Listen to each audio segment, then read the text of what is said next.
Okay, so let's talk about the interaction with the client, the first contact that we make with a new client, even if it's a referral. So let's explore a couple different options. Let's say somebody goes out, Googles real estate agents, finds our profile, finds me, clicks on something and says, I have questions, I want to talk to you. And they'll go to the website or they'll go to Google, and then they click the website to call me. And when we get that click, we know that we're receiving that click, which I think is an important thing to know. And I know that someone's calling my website. I can take that call and we can have a brief conversation. But underneath that has to be some really important policies in place about how we interact with the clients. Even, let's call them prospects, not clients yet.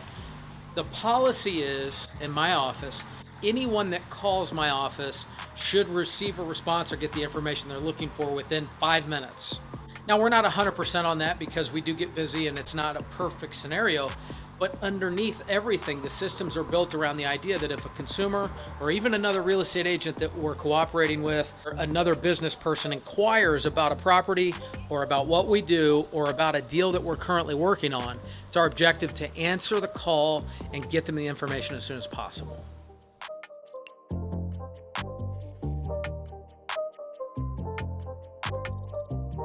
Let's talk a little bit further about the structure of a team, more specifically how our team is structured and why it's an important thing for the client. Who cares how we do it? Why is it important to you if you would hire me or my team to do something on your behalf? Why would you care about that? So let's start with what most real estate agents do and what most real estate agents appear to think. Most real estate agents are individual agents that can obtain their license fairly easily, and they're one person working for themselves underneath another company, and they're operating all parts of the business. So they're the sales part of the business, they're the administrative part of the business, they're the marketing, they're the negotiations, they're dropping signs and lockboxes, they're attending inspections, doing all the emails. So they're doing everything that a business requires, and that's a fine thing. There's nothing wrong with that. However, the next level of an agent's business, if they get to that level, would be administrative assistance. And the benefit to the client is when you're dealing with a salesperson, and I identify myself as a salesperson, usually organization and communication over those types of mediums is not their best skill. Your best skill as a salesperson should usually be communication, forward momentum, resilience. Organization and analytical skills not usually paired with those. So when that's the case, you lose something. So if you hire one person to do all those jobs, they're either going to be really good at the paperwork or really good at sales, generally speaking. Fair? And so it's important, in my opinion, that there are roles that are clearly defined within a team and that each person has ownership over their jobs. I have 2 assistants, one of them that works just directly with our listings to make sure they're marketed properly and that everybody gets followed up with.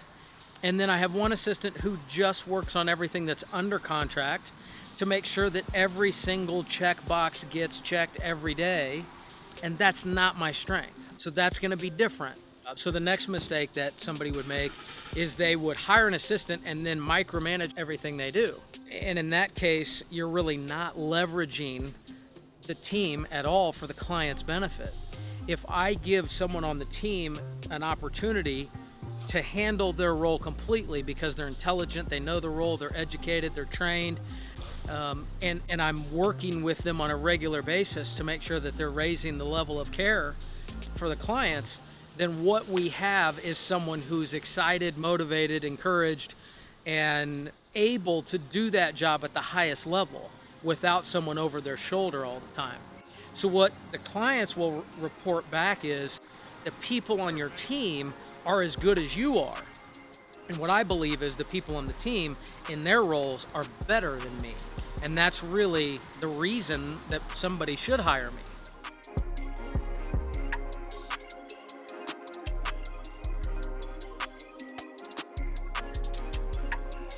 All right, so we've talked about what happens when customers engage with us. We've talked a little bit about what's going to happen next from a team standpoint and how we're going to follow up. Underneath all that is going to be the systems that are going to be in place to make sure that everybody's moving throughout the process thoughtfully and that each person is getting the kind of care that you would expect if you were working one-on-one with an individual person, but leveraging multiple people to make sure that you actually get more service and more care.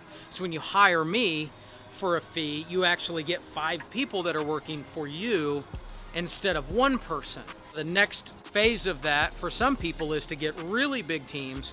And we know that if you get a really big team, a lot of times that service can be lost. So if you have 25 people that are doing the same job, then there's going to be variations of that experience from a customer level. Within my team, only one person does any job within the 5 people that work there. So you're going to get a consistent experience all the way through as long as we control that through systems. Now, the customer experience from the time that they come into the system and then the way that we handle it is really driven by the fact that it's my belief that customer service, it's the biggest priority that we have as a company. Where most agents or most companies, what I recognize is they believe that marketing is the biggest opportunity or promotion, or really ego, whether or not we get credit for things is really the way they operate. And truly the way that I try to operate our company is that what the customer experience once they've finally hired me is the most important part, because it's the goal that each client will replace themselves during the transaction by referring one more person to me during the transaction. If that's going to happen, the expectations already are high. We've got to exceed those expectations when we ask for a referral and make sure that a client feels like they can reach out to a friend and say, you absolutely have to call David and have him sell your house. Perfect.